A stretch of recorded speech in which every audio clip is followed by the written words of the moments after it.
नाज़रीन कराम, आप रात को सो रहे हो, अचानक आपके गुर्दे के अंदर दर्द हो जाए, या आप ने कुछ बदहज़मी वाली खुराक खा ली हो, तली हुई चीज़ें ज़्यादा खा ली हो और आपको पित्त के अंदर या मैदे के अंदर शदीद किस्म का दर्द हो जाए, तो आप हड़बड़ा के उठ जाते हैं और डॉक्टर की तरफ भागते हैं, इमरजेंसी की तरफ भागते हैं। तो बहुत ही मसला होता है, कभी बंदा सफ़र के अंदर होता है, कभी बंदा किसी का मेहमान हुआ होता है और आपको ये तकलीफ हो जाती है। आपको पता है जब गुर्दे के दर्द हो जाए या पित्त का दर्द हो जाए तो ये बहुत ही शदीद किस्म का दर्द होता है और इंसान की जो है आंखें बाहर आ जाती हैं, इतना सख्त दर्द होता है। तो आज इसी के लिए मैं आपको एक जबरदस्त किस्म की चीज बताऊंगा। ये ऐसी चीज है जो आपके घर के अंदर आपके पास मौजूद रहती है।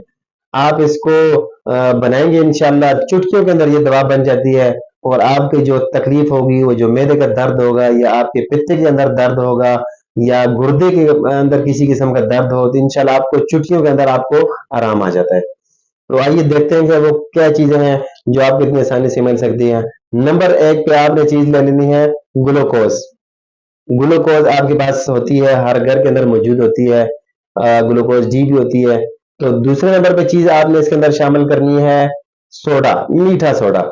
मीठा सोडा जो आपके घर के अंदर मौजूद होता है, आटे के अंदर, केक के अंदर हम इसको बड़े आसानी से मिलाते हैं।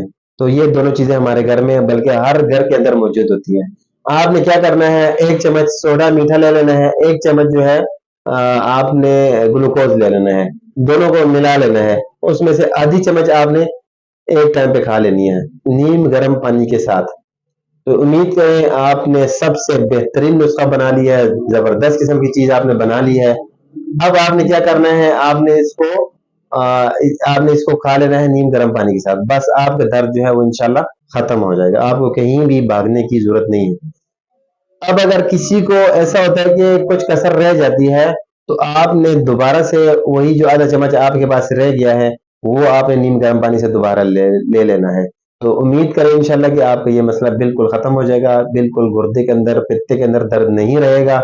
लेकिन जब आप ठीक हो जाएं तो अगले दिन फिर आपने अपने मुआलिज से रुजू करना है ताकि आपके जो तकलीफ है उसका खात्मा किया जा सके।